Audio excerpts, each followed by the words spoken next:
శ్రీ గురుభ్యో నమః.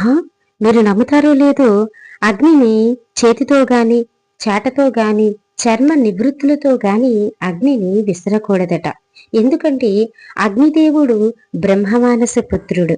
విరాట్ పురుషుని నోటి నుండి ప్రభావించాడు. సో విప్రముఖం నుంచి అగ్ని పుట్టింది కనుక నోటితో ఊది మాత్రమే ప్రజ్వాలింప చేయాలి. చర్మ పటాకంతోనూ విసిరితే వ్యాధిగ్రస్తుడవుతాడు. చాటతో విసిరినవాడు ధనం నష్టపోతాడు.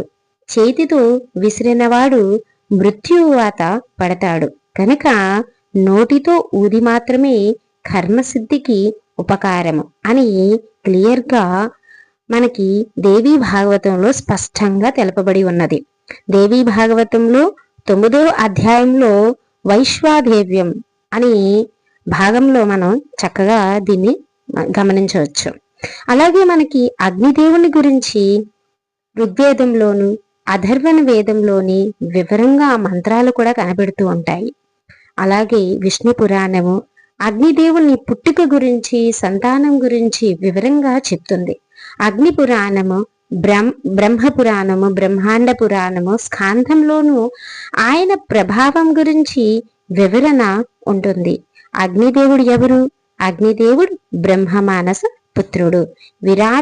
విరాట్ పురుషుని నోటి నుండి ప్రభావించాడు. అగ్నిదేవుడి యొక్క భార్య స్వాహాదేవి. అందుకని మీరు ఎప్పుడన్నా యజ్ఞం చేసేటప్పుడు చూడండి, మనకి బ్రాహ్మణులు చెప్తూనే ఉంటారు స్వాహ. అలాగే ఒకేసారి స్వాహా మంత్రము మనం అందులో వేసే సమిధులు కూడా ఒకేసారి అందులో పడాలి అంటారు.